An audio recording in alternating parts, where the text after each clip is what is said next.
Hey, what's going on, guys? It's been a little while, but we finally have the next kit out in the Figure-rise LABO line, and it's Hatsune Miku here, specifically V4X version of Hatsune Miku, and it looks pretty cool. We actually have another Figure-rise LABO kit out pretty soon, actually, but we're going to take a look at Miku here.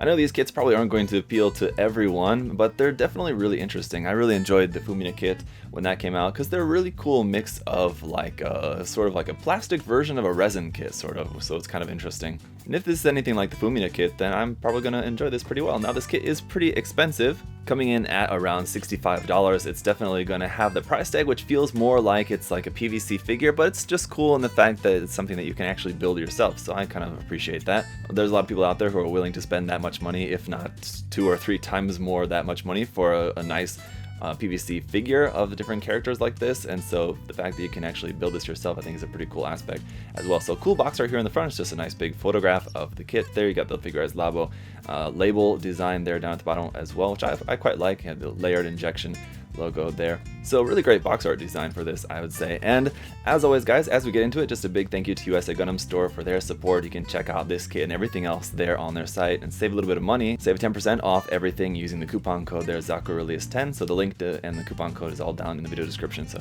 check that out. So let's take a look around the box here. On the bottom of the box, you have just kind of different angle photo of the kit there, which also does look very nice. On the top of the box, another different angle, just kind of close up of Miku's face there, also looking very nice. On this side, let's go over onto this side first, just kind of the same thing as what's on the front, essentially, just again, just a little bit different angle, so we're getting a bunch of different angles of the kit here on different sides of the box, and I like how this is vertically aligned there. It's not actually the actual size will be actually quite a bit larger than this. I think what's here on the front is actually probably pretty close to the actual size of the model, so it'll be interesting to see. Maybe we'll have to do a side by side to compare how close that is. Over on the other side, just a couple of detail shots there, the legs, the back side, and the face. You can get a look at that, and here's some of the layered injection on the face and the hair. The molding of this just looks really cool, and the hair, I don't even know if I'm going to want to paint the hair or just leave it like that. We'll see, but I think the way that that's molded already looks pretty awesome. The face also there, of course, you have the multi-injection, you have like the red going in for making her cheeks rosy and all that, and a couple of detail shots here as well of the arm and the skirt detail. Even around here on the back of the box, you have some artwork, so it helps give it that kind of premium feel to this box by just having this really nice artwork all around on the box. So that's cool. Opening it up, and you have some artwork, just kind of a little bit of design there around on the inside of the underbox. But we get right into the parts there with these really cool looking hair pieces and some other hair parts and some skin tone parts and all this. We'll go through all the runners here in a moment, but I want to get down here to checking out the actual instruction manual. So we just got this kind of instruction manual that folds out like so. The top part just giving you some basic building instructions there, a little bit more information once again about the layered injection there in Japanese and in English if you just want to check that out.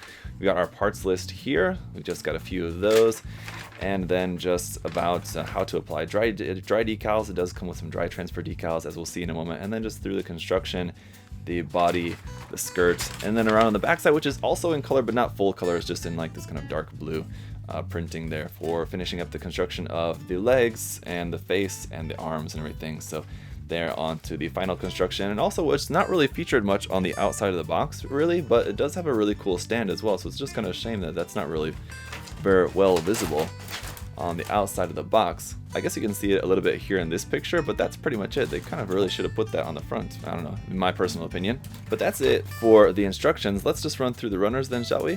Alright, so first up we do just have some regular marking stickers. Not really too happy about these, because on like a premium kit like this, I would have preferred just some nice waterside decals rather than these marking stickers. But you do also have a set of dry transfers as well, which is a step in the right direction, but still, Bandai, what is your aversion to just giving us a nice set of waterside decals? I don't know, but these are okay. I don't really like dry transfers, although, well, I much prefer watersides, but these are definitely better than stickers, so, you know, I'll take it. Now, runners A and B are the two main parts of her hair, and you can see there's multi-injected with, it looks like 3 different colors, a light, medium, and a little bit darker blue colors, so you'll have some really nice gradient in the color on these.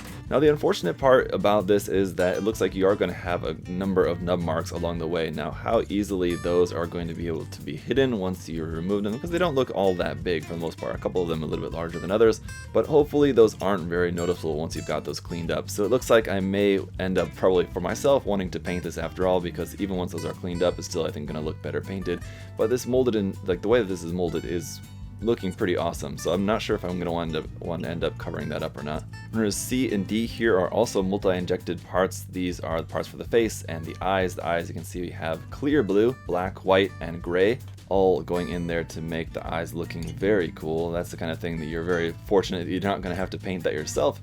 You could repaint it, I guess, if you wanted. And then here for the face, we have blue in there basically for our eyebrows. We have our skin tone color, black in there for around the eyes, and then this red, which is molded around there on the inside, like I said, basically to give a little bit of kind of rosy undertone there to her cheeks, which is not really all that noticeable, to be honest, but it will probably help for making the skin tone looking very nice.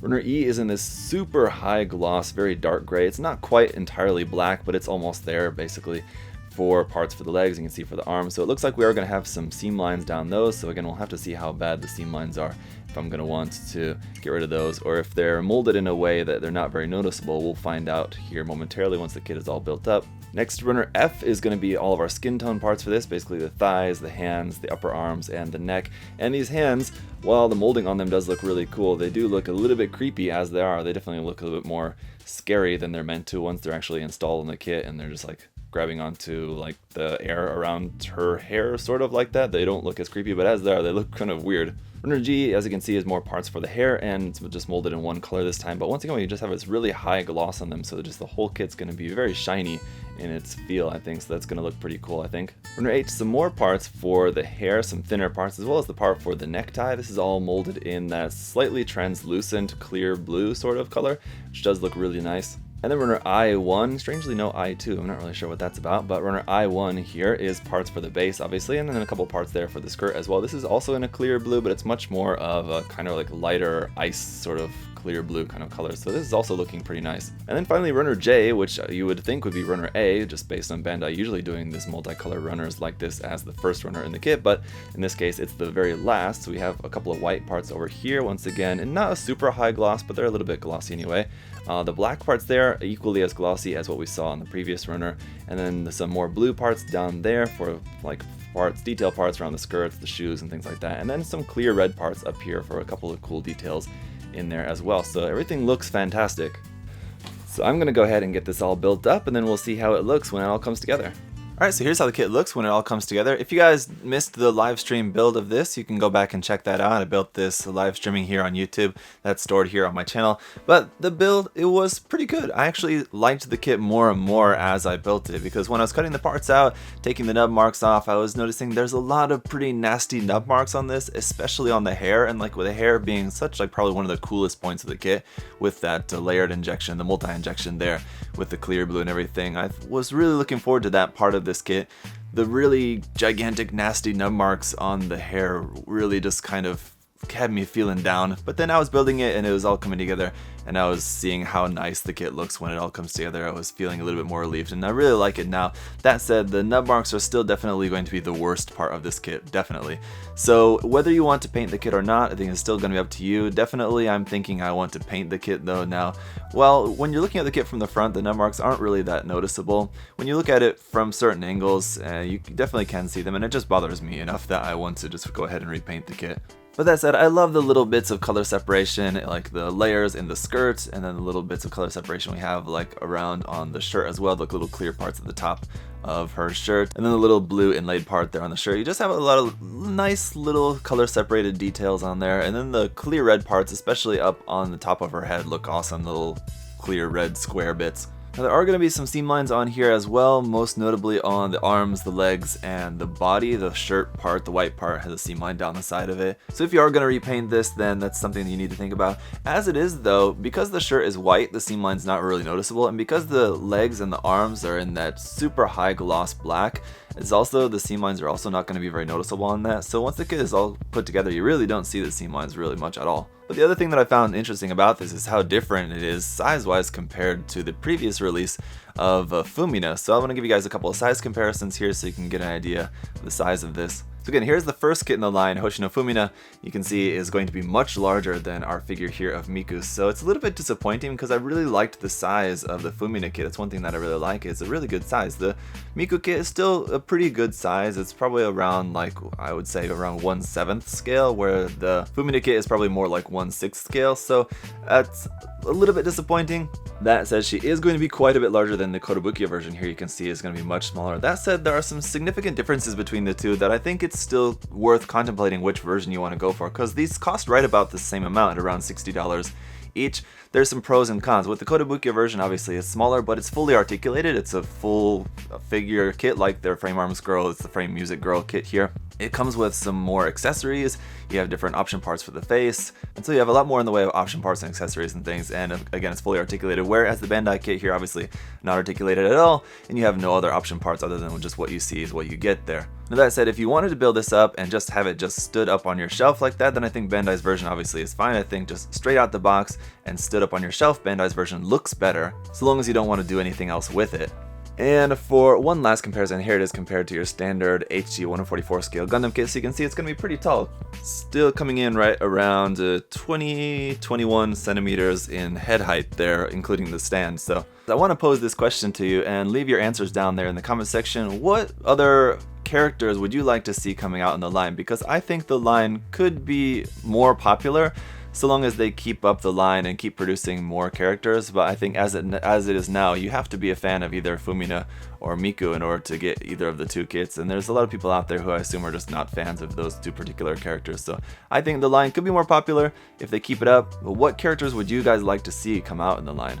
But I do want to show you guys some of the details really super close up, because the eyes here, for example, look really nice. You can see like the clear blue in the eyes gives some nice depth to them, because the black comes all the way to the surface, but you can see that clear blue is kind of deep down in there. So it's not really the easiest thing to see, and it's not really the easiest thing to show you guys on camera, but the eyes do look really nice. The expression is okay. It's better than some of the Fumina kits that they've put out, but the face still, overall, it looks alright. And again, the clear red parts there at the top do look really nice there as well. Now again, just for the seam lines, so you can see here, the seam line on the black part is really kind of difficult to catch there, and the seam line down the side of the white shirt there is easy if you're looking really up close, but from a distance it's not really noticeable, and it even just kind of looks like it's like just part of the clothes. And as for the nub marks on the hair, you'll see you'll just have a couple along here. And while I think they tried to hide some of them with these extra strands that kind of go over the top to cover some of the really bad ones, like this one here, which is like just where the more opaque blue had to feed through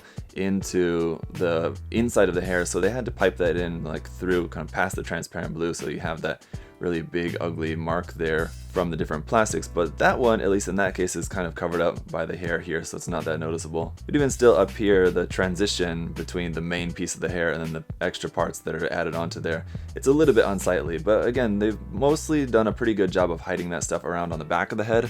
So again, when you're looking at this from the front, you're not really going to notice that stuff as well. And then the way that the hair is molded as well is pretty nicely separated. The different parts for that is separated in a way that looks pretty natural, so that's good. And again, I really like the layers around here for the skirt, some nice detail, but again, you're going to have some nasty nub marks around on these parts. Just the black being this really high gloss black, it's just kind of brittle, and taking away the nubs on that just makes for some nasty nub marks. And then one last thing I want to point out down here on the feet. In the feet, you can see there's that little bit of red there. There's a clear red part in here on the feet as well, but because it's set inside these black parts, it's almost completely unnoticeable. So it's a kind of nice little detail, but you might want to go in and just paint some silver or something behind that part, just so you can actually make that part at least slightly visible. So that's going to be about it for Miku here. A pretty cool addition to the line, but I'm looking forward to seeing where Bandai goes with this in the future. The next one that's coming out from Love Live is kind of okay. It looks like an interesting kit, just like the way that it's molded and everything. It's not a character that I particularly care about, and the style of it is not really to my taste, but I'm interested to check it out because, like I said, I find the line interesting. So let me know your thoughts down in the comment section down below. What do you think about this compared to like a PVC kit where you don't have to build it, you just take it out of the box and put it up on your shelf? Do you enjoy the fact that this is kind of like the same thing, but you get to build it yourself, or you're just not interested at all? Let me know. Thank you guys so much for watching, and once again, thank you to USA Gundam Store for their support as well. I'll see you guys next time. Have a good one. Bye, guys.